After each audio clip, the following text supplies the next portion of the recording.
Have you ever stopped to ponder the exact moment life in the body ends?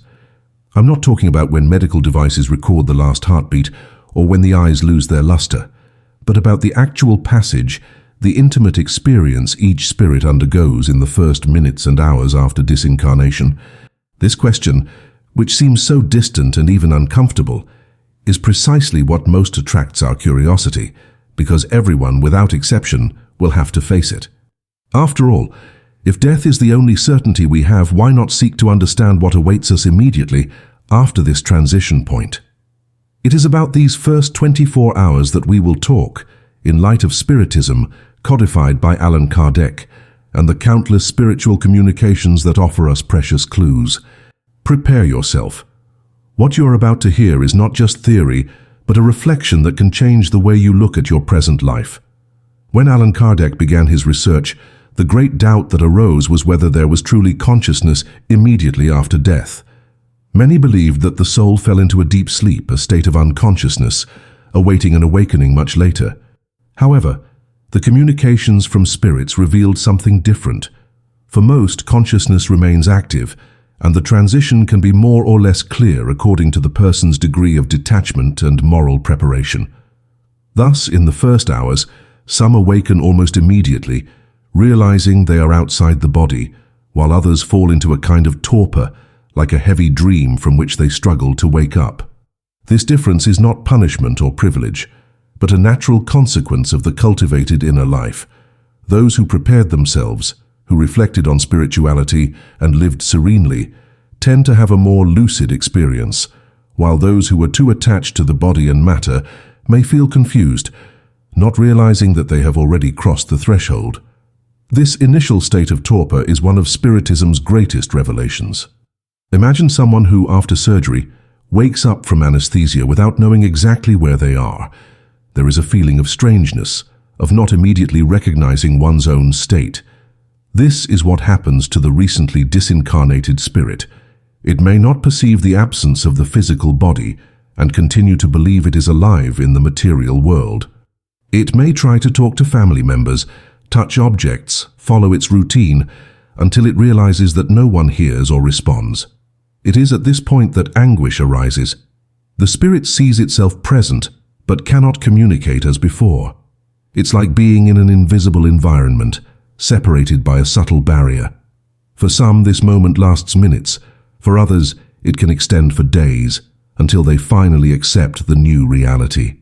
Everything depends on inner clarity, the ability to understand what is happening, and the willingness to accept death as part of the journey.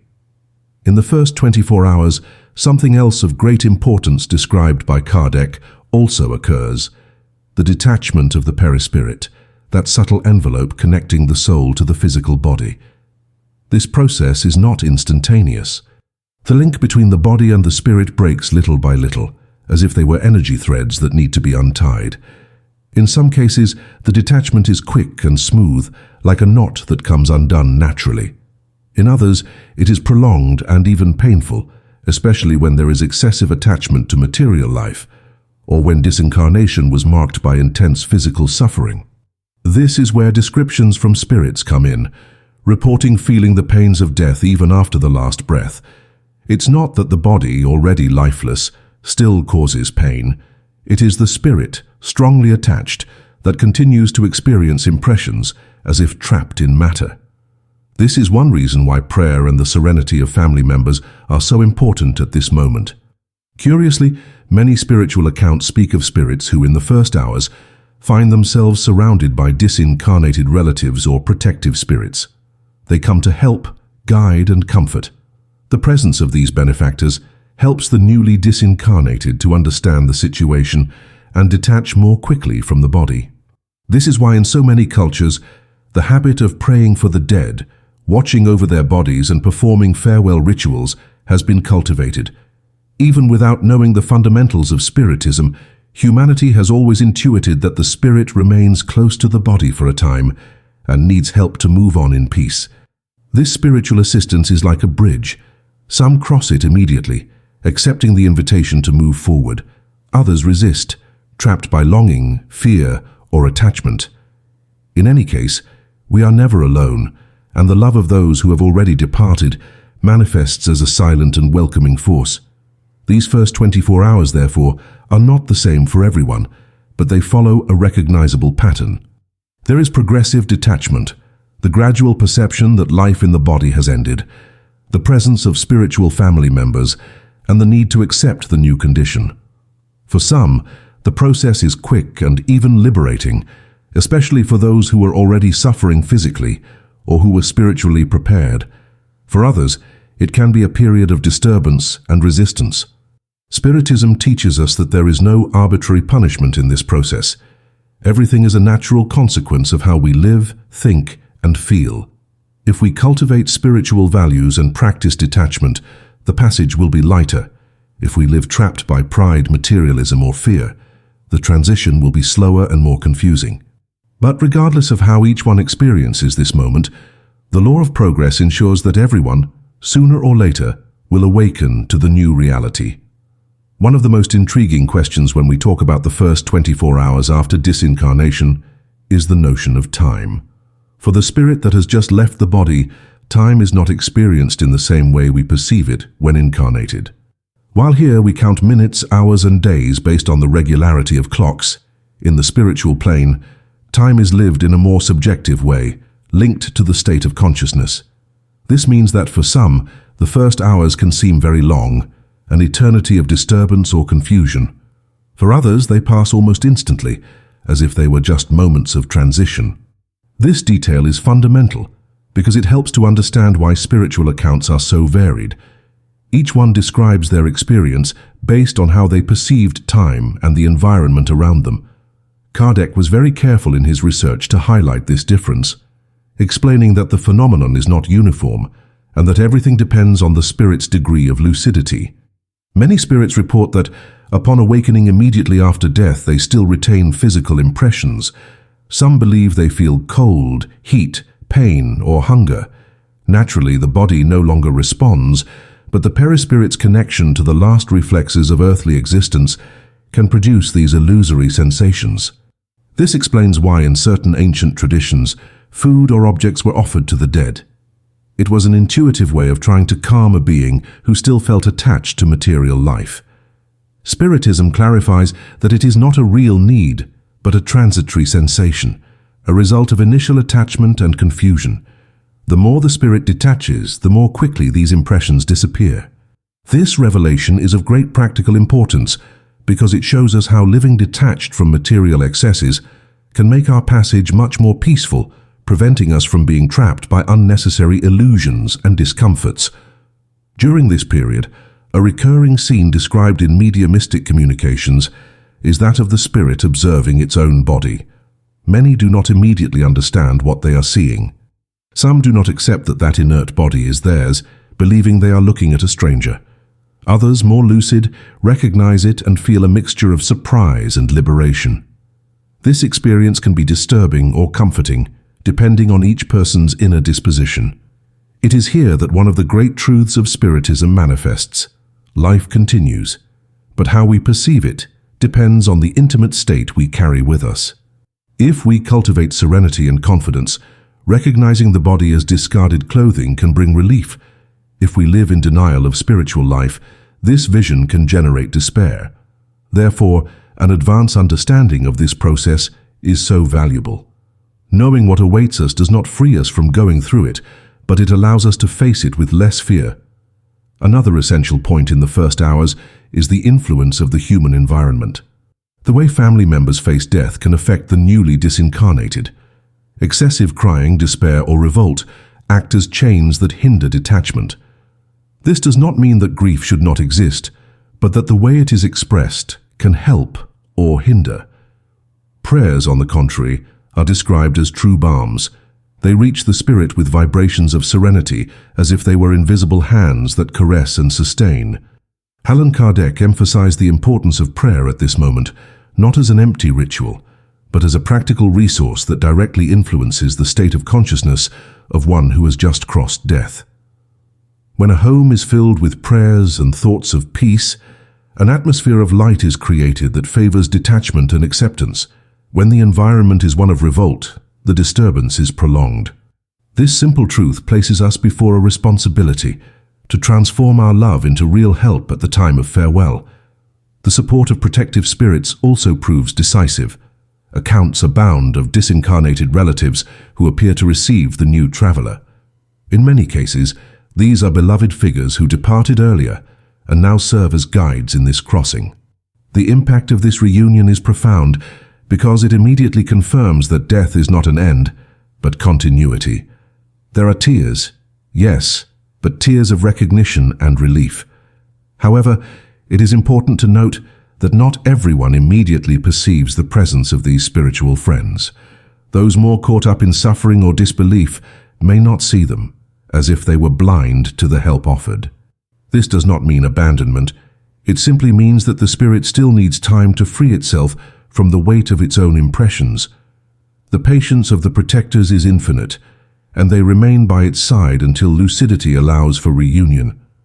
This understanding teaches us something essential. Spirituality respects each one's time without imposition. What perhaps most surprises in these first 24 hours is the clarity with which the spirit reviews its life. It is not yet the so-called complete retrospect, but flashes, intense recollections that arise as spontaneous reflections. A word spoken, a forgotten action, a gesture of love or indifference. Everything returns to memory, as if the spirit were reminded that it carries with it the result of its choices. There is no external judgment at this moment. It is the conscience itself that speaks. This initial process is only the prelude to what will come later, but it already points to the inevitable reality.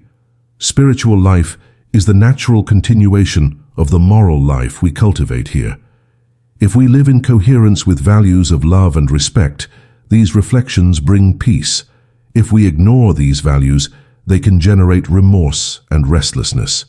Thus, in the first hours after death, we begin to feel the dimension of our personal responsibility, something no external force can modify. These descriptions, gathered by Allan Kardec from countless communicating spirits, are not intended to generate fear, but to awaken consciousness. Knowing that death is not an abrupt rupture but a gradual process helps us to face life with more seriousness. Every choice, every thought and every attachment builds the experience we will have when crossing this threshold. It is not divine punishment, but a natural consequence. Therefore, understanding the first 24 hours is not just an intellectual curiosity. It is a key to rethinking how we live today. Because in the end, the great revelation of Spiritism is that life and death are parts of the same path, and that preparing to die well is, in fact, learning to live better. One of the most delicate aspects of the first 24 hours after physical death is the intensity of emotions the spirit experiences. For many, it's a moment of surprise, even for those who believed in life after death. The simple fact of perceiving oneself still alive, conscious and thinking, but separated from the body, causes a shock. It's as if a silent conviction we carried were confirmed beyond question. Yet, at the same time, this discovery can generate fear. The spirit finds itself facing a reality that cannot be denied, where there is no longer a way to hide behind justifications or social conventions. The truth of spiritual life imposes itself clearly, and each one must deal with it according to their strength. Some feel immediate relief, as if a burden has been lifted. Others, a greater weight, a result of a consciousness awakening to postponed responsibilities. In this contrast of sensations, the true inner landscape of the disincarnated begins to take shape. During this initial period, the spirit's relationship with its surroundings is very particular. It is still magnetically linked to the places and people with whom it had the greatest affinity. Not infrequently, it remains close to the deathbed, observing family members, or accompanies the funeral procession, trying to understand the solemnity of the farewell. It is common for spirits to describe the sensation of walking alongside the coffin, perplexed to see the tributes and tears, but without fully understanding that these manifestations are directed at them. Some become irritated, believing they are still alive and victims of a mistake. Others feel compassion upon realizing the suffering of their family members. In this phase, attachment can become an invisible prison. The spirit attaches itself to the earthly environment, refusing to accept detachment. This is why so many traditions recommend respect and serenity during wakes and burials. It is not just a social gesture, but a way to assist the spirit in its passage. It is at this point that Spiritism emphasizes the importance of spiritual education while we are still incarnated. When we cultivate the idea of immortality, the acceptance of this process becomes less traumatic. The prepared spirit recognizes death as a return, not an end. However, the one who lived denying or fearing life beyond matter faces a deeper shock. This shock can translate into despair, into screams no one hears, into attempts to touch the living without being perceived. It's as if the spirit were a spectator of its own life, unable to participate in it. This experience, reported by countless communicators in spiritualist works, is painful because it reveals powerlessness in the face of reality. There's no point trying to change what was done or recover lost time. The only way out is to accept and move on, but this acceptance, for many, does not happen immediately. Resistance is the main cause of prolonged disturbance. Another frequently reported phenomenon in the first hours after death is the sensation of dreaming. The spirit often wonders if it is asleep, if everything that is happening is a figment of its imagination. This state of semi-consciousness can last a short or long time. For some, the doubt quickly dissipates when they encounter disincarnated relatives who offer them help. For others, the illusion lingers, and they continue to believe that they will soon wake up in the physical body. Kardec, in compiling these accounts, highlighted that lucidity at the moment of death depends on the degree of moral detachment we cultivate in life. The freer we are from material attachments, the more easily we will understand the new reality. Therefore, the idea of preparing for death should not be seen as morbid or pessimistic, but as an exercise in freedom. Living consciously is, at bottom, learning to die serenely. In the first 24 hours, a phenomenon of great impact also manifests: the perception of one's own spiritual energy. Freeing itself from the body, the spirit begins to experience a lightness that in many cases contrasts with the physical limitations it faced. The sick and elderly report a sensation of relief, as if the weight of matter were suddenly removed. Others, however, still feel as if they are carrying the body, precisely because the perispiritual connection has not completely broken. This contrast shows that disincarnation is not the same for everyone, and that the mental and emotional state plays a decisive role. Balanced spirits quickly perceive the new vitality, while those more attached to the body still drag themselves with physical sensations.